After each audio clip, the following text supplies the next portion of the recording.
ओम शांति। 2 मई 2026 के बाबा के मधुर महावाक्य। बाबा कहते मीठे बच्चे, इस ड्रामा के अंदर विनाश की भारी नोंद है।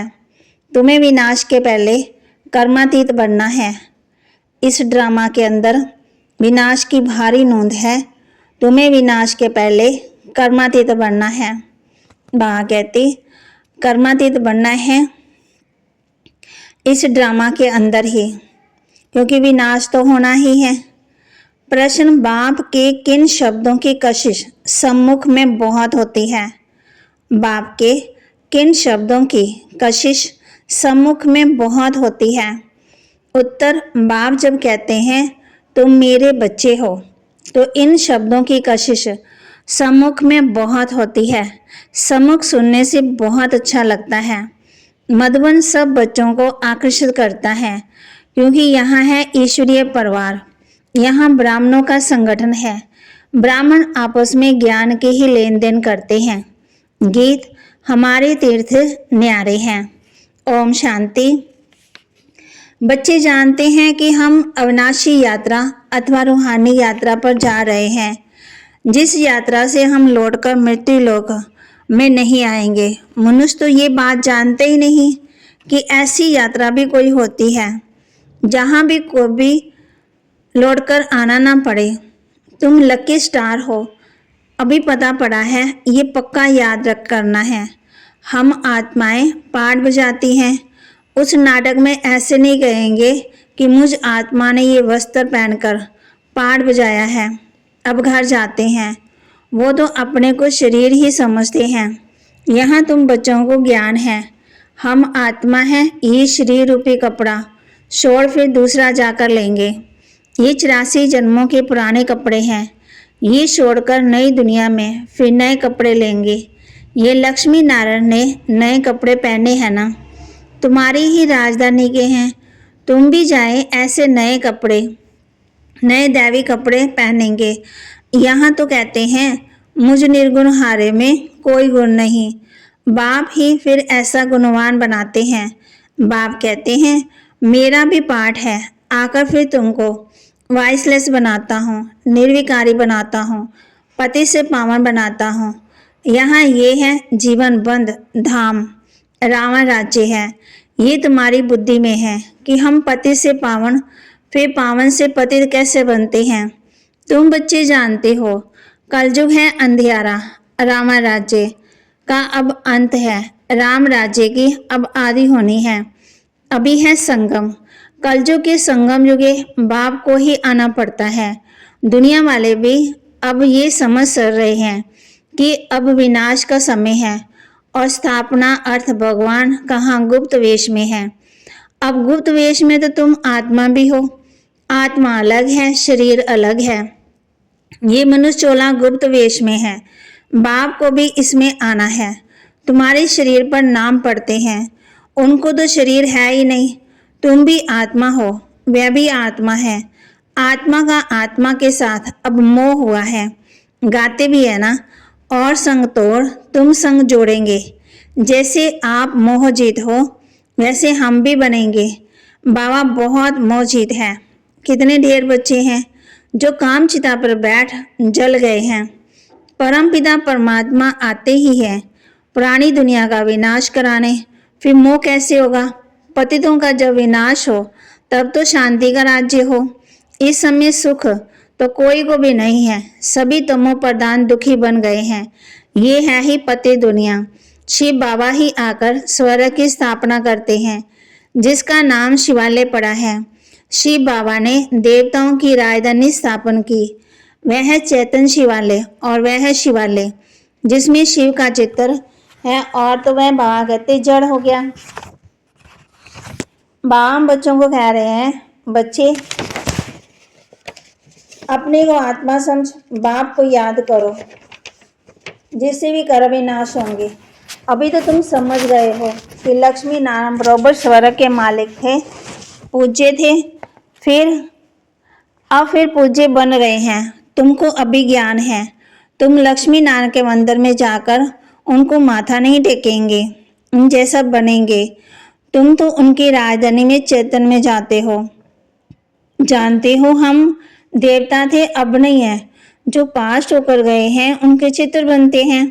लक्ष्मी नारायण के मंदिर सबसे जास्ती बिरला बनाते हैं, तो उनकी भी सर्विस करनी चाहिए।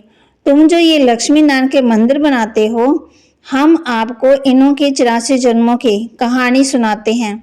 युक्ति से सौगात देनी चाहिए। बाबा सर्विस की युक्तियां तो बताते रहते हैं। माताएं जाकर बोले, आप उनके मंदिर तो बनाते हैं परंतु उनकी जीवन कहानी को जानते ही नहीं। हम जानते हैं और समझा भी सकते हैं। समझाने वाली बड़ी रसीली चाहिए। बाप भी बैठ समझाते हैं ना। बाबा कहते हैं, अगर छुट्टी नहीं मिलती तो घर बैठे याद करो। ये तो जानते हो हम शिव बाबा के संतान हैं। मूली तो मिल जाती है। ऐसे नहीं कि यहाँ आने से याद की यात्रा अच्छी होगी, घर में बैठने से याद की यात्रा कम हो जाएगी। बादल आते ही हैं रिफ्रेश होने। तुम भी आते हो रिफ्रेश होने बाबा के पास। सम्मुख जाएं, बाबा को ज्ञान है, सम्मुख सुनने से अच्छा लगता है। बात तो वही है। देखते हो शिव बाबा कैसे बैठ बच्चों को समझाते हैं। बच्चे, तुम मेरे हो। तुमने 84 जन्मों का पाठ बजाया है। तुम जन्म मरण में आते हो, मैं नहीं आता हूँ। मैं तो जन्म मरण के चक्कर में आता ही नहीं हूँ, अजन्मा भी नहीं आता हूँ, परंतु बूढ़े धन में प्रवेश करता हूँ। तुम आत्मा छोटे बच्चे के शरीर में प्रवेश करती हो। मैं परम धाम से आता हूँ नीचे पाठ बजाने। मैं भिखारी के गर्भ में नहीं आता हूँ। मुझे कहते ही हैं, तमेश माता तमेश पिता, मेरा कोई माँ बाप हो न सके। मैं सिर्फ शरीर का आधार ले पाठ बजाता हूँ।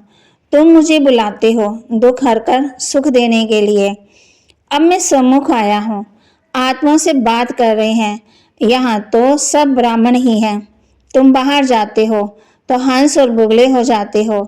यहाँ मधुबन में तुमको संग ही ब्राह्मणों का है। आपस में ज्ञान की चिटचाट ही करेंगे। हम अपनी राजधानी स्थापन कर रहे हैं। बाबा आया हुआ है, एक दो को ये युक्ति बाप को याद करने की बताते रहो। भोजन पर भी एक दो को इशारा देते रहो कि बाप को याद करो। बहुत बड़ा संगठन है ना, वहाँ तो भिखारी साथ में रहते हैं तो उनकी कशिश होती है। यहाँ तो किसी की कशिश नहीं होती। बाप कहते हैं, तुम्हारा परिवार ये है, बुद्धि में यही रहता है। जो कोई मिले उनको बाप का परिचय दे कि भगवान को याद करते रहो। दो बाप है ना, लौकिक बाप होते हुए भी भगवान को याद करते हो ना, वो लौकिक फादर है। लौकिक फादर को गॉड फादर नहीं कहेंगे, ये है परलौकिक बाप। जरूर गॉड फादर से वर्षा मिलता होगा। ऐसे बूबू करते रहो। तुम ब्राह्मण होना, सन्यासी भी बूबू करते हैं। इस दुनिया का सुख थोड़े समय के लिए है। कितना दुख है। वह है हठ योगी, निर्वृत्ति मार्ग वाले, उनका धर्म ही अलग है। तुम जानती हो सतयुग में हम कितना सुखी पवित्र रहते हैं। बाबा धारणा के लिए कह रहे हैं, धारणा के लिए मुख्य सार तन मन धन से रूहानी सेवा में मददगार बनना है। सबको अलग का परिचय दे, वर्षे का अधिकारी बनाना है। विनाश के पहले कर्मातीत बनने के लिए बाप की याद में रहना है। तन मन धन से रूहानी सेवा में मददगार बनना है। सबको अलग का परिचय दे, वर्षे का अधिकारी बनाना है। विनाश के पहले कर्मातीत बनने के लिए बाप की याद में रहना है। बासमान मोहजीत बनना है। आत्मा का आत्मा से जो मोह हो गया उसे निकाल एक बाप से लगन लगानी है। बासमान मोहजीत बनना है। आत्मा का आत्मा से जो मोह हो गया उसे निकाल एक बाप से लगन लगानी है। वरदान, सर्वशक्तिवान के साथ की स्मृति द्वारा समस्याओं को दूर भगाने वाले परमात्म स्नेही भव। सर्वशक्तिवान के साथ की स्मृति द्वारा समस्याओं को दूर भगाने वाले परमात्म स्नेही भव। जो बच्चे परमात्म स्नेही हैं वो स्नेही को सदा साथ रखते हैं, इसलिए कोई भी समस्या सामने नहीं आती। जिसके साथ स्वयं सर्वशक्तिवान बाप है उनके सामने समस्या ठहर नहीं सकती। समस्या पैदा हो और वहाँ ही ख़त्म कर दो तो वृद्धि नहीं होगी। अब समस्याओं का बर्थ कंट्रोल करो। सदा याद रखो कि संपूर्णता को समीप लाना है और समस्याओं को दूर भगाना है। स्लोगन: प्यारे बनने का पुरुषार्थ नहीं, न्यारे बनने का पुरुषार्थ करो तो प्यारे स्वतः ही बन जाएंगे। प्यारे बनने का पुरुषार्थ नहीं, न्यारे बनने का पुरुषार्थ करो तो प्यारे स्वतः ही बन जाएंगे। अव्यक्त इशारे: सदा अचल अडोल एक रस स्थिति का अनुभव करो। समय प्रति समय अनेक प्रकार के विघ्न आते हैं। कोई अच्छे स्टूडेंट माया के वशीभूत हो एंटी हो जाते और सेवा में डिस्टर्ब करते। ऐसे समय पर घबराते तो नहीं हो। एक होता है उनके प्रति कल्याण के भाव से तरस रखना, लेकिन उसके कारण हलचल में आना अथवा व्यर्थ संकल्प चलाना, ये है हिलना, जो हर आत्मा के पाठ को साक्षी दृष्ट स्थिति में रह देखते हैं वह अचल अडोल एक रस रहते हैं। बाबा कहते समय प्रति समय अनेक प्रकार के विघ्न आते हैं। कोई अच्छे अनन्य स्टूडेंट माया के वशीभूत हो एंटी हो जाते और सेवा में डिस्टर्ब करते। ऐसे समय पर घबराते तो नहीं हो। एक होता है उनके प्रति कल्याण के भाव से तरस रखना, लेकिन उसके कारण हलचल में आना अथवा व्यर्थ संकल्प चलाना, ये है हिलना, जो हर आत्मा के पार को साक्षी दृष्ट स्थिति में रह देखते हैं वह अचल अडोल एक रस रहते हैं। तो बाबा के महावाक्यों को लाइक करें, शेयर करें, सब्सक्राइब करें और अपने जीवन में जरूर धारण भी करें। और सर्वशक्तिवान के साथ की स्मृति द्वारा समस्याओं को दूर भगाने वाले परमात्म स्नेही भव। बासमान मोहजीत बनना है। आत्मा का आत्मा से मोह हो गया है, उसे निकाल एक बाप से लगन लगानी है। ओम शांति।